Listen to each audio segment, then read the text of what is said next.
کسی کو کچھ کہتے نہیں ہیں۔ اب وہ اللہ کے نیک بندے جو ہے وہ چل پڑے، جس وقت چلے تو ایک کتا بھی ان کے ساتھ چل پڑا۔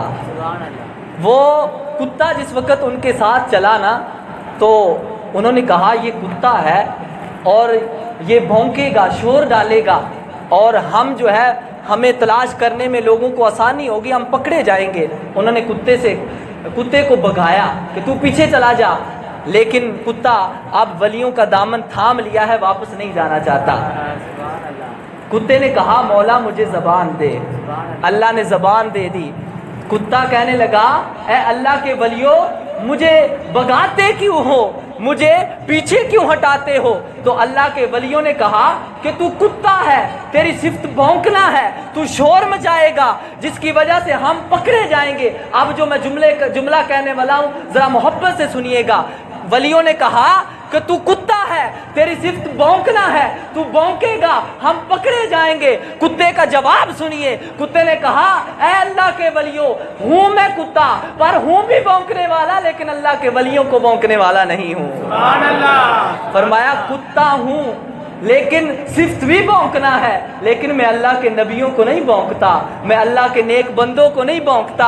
یہ پتہ یہ چلا اگر کتا ہو کر اللہ کے نیک ولیوں کو نہ بھونکے، کتا ہو کر جو ہے وہ اللہ کے ولیوں کو نہ بھونکے، تو اللہ اپنے قرآن کا موضوع کتے کو بنا لیتا ہے۔ تو اگر کوئی بندہ ہو کر اللہ کے ولیوں کی تائید کرے، اللہ کے ولیوں سے محبت کرے، تو خدا اس کو کیا مقام عطا فرمائے گا۔ سبحان اللہ، سبحان اللہ، اللہ اکبر۔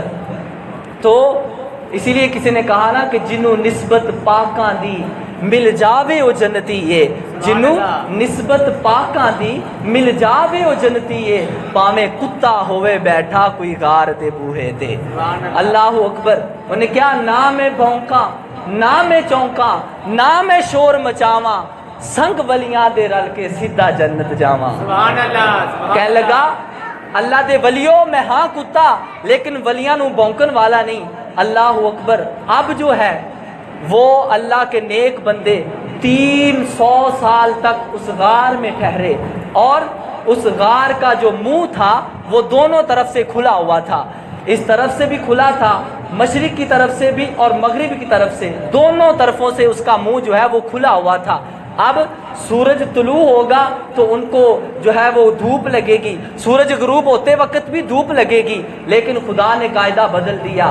اب سورج نکلتا ہے لیکن ان کو دھوپ نہیں لگتی، سورج غروب ہوتا ہے ان کو دھوپ نہیں لگتی۔ تو جس وقت یہ معاملہ ہوا تو خدا تعالیٰ نے فرمایا کہ اے سورج تو اپنے مقررہ راستوں پر چلتا ہے اور تو اپنا رستہ تبدیل نہیں کرتا، اور یہی میری تقدیر ہے۔ کیا فرمایا؟ یہی میری تقدیر ہے، کیونکہ سورہ یاسین مبارکہ میں ہے وَالشَّمْسُ تَجْرِي لِمُسْتَقَرٍّ لَهَا ذَلِكَ تَقْدِيرُ الْعَزِيزِ الْعَلِيمِ۔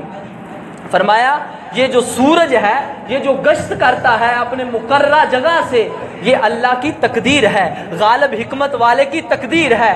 کہا اے سورج یہ میری تقدیر ہے، تو جس جگہ پر چلتا ہے وہاں پر چلے۔ فرمایا ایک طرف میری تقدیر ہے اور دوسری طرف میرے ولیوں کی جو ہے وہ تکلیف ہے۔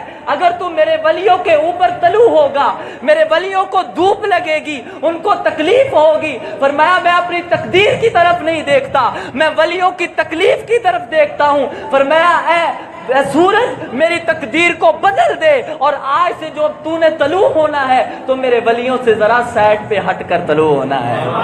قرآن پاک کی آیت ہے وَتَرَى الشَّمْسَ إِذَا طَلَعَت تَزَاوَرُ عَنْ كَهْفِهِمْ ذَاتَ الْيَمِينِ وَإِذَا غَرَبَت تَقْرِضُهُمْ ذَاتَ الشِّمَالِ وَهُمْ فِي فَجْوَةٍ مِّنْ۔ فرمایا کہ جب وہ سورج طلوع ہوتا تو ذرا بائیں طرف جو ہے وہ دائیں طرف ہٹ کر طلوع ہوتا، اور جب وہ سورج غروب ہوتا تو بائیں طرف ہٹ کر طلوع ہوتا، تاکہ اللہ کے ولیوں کو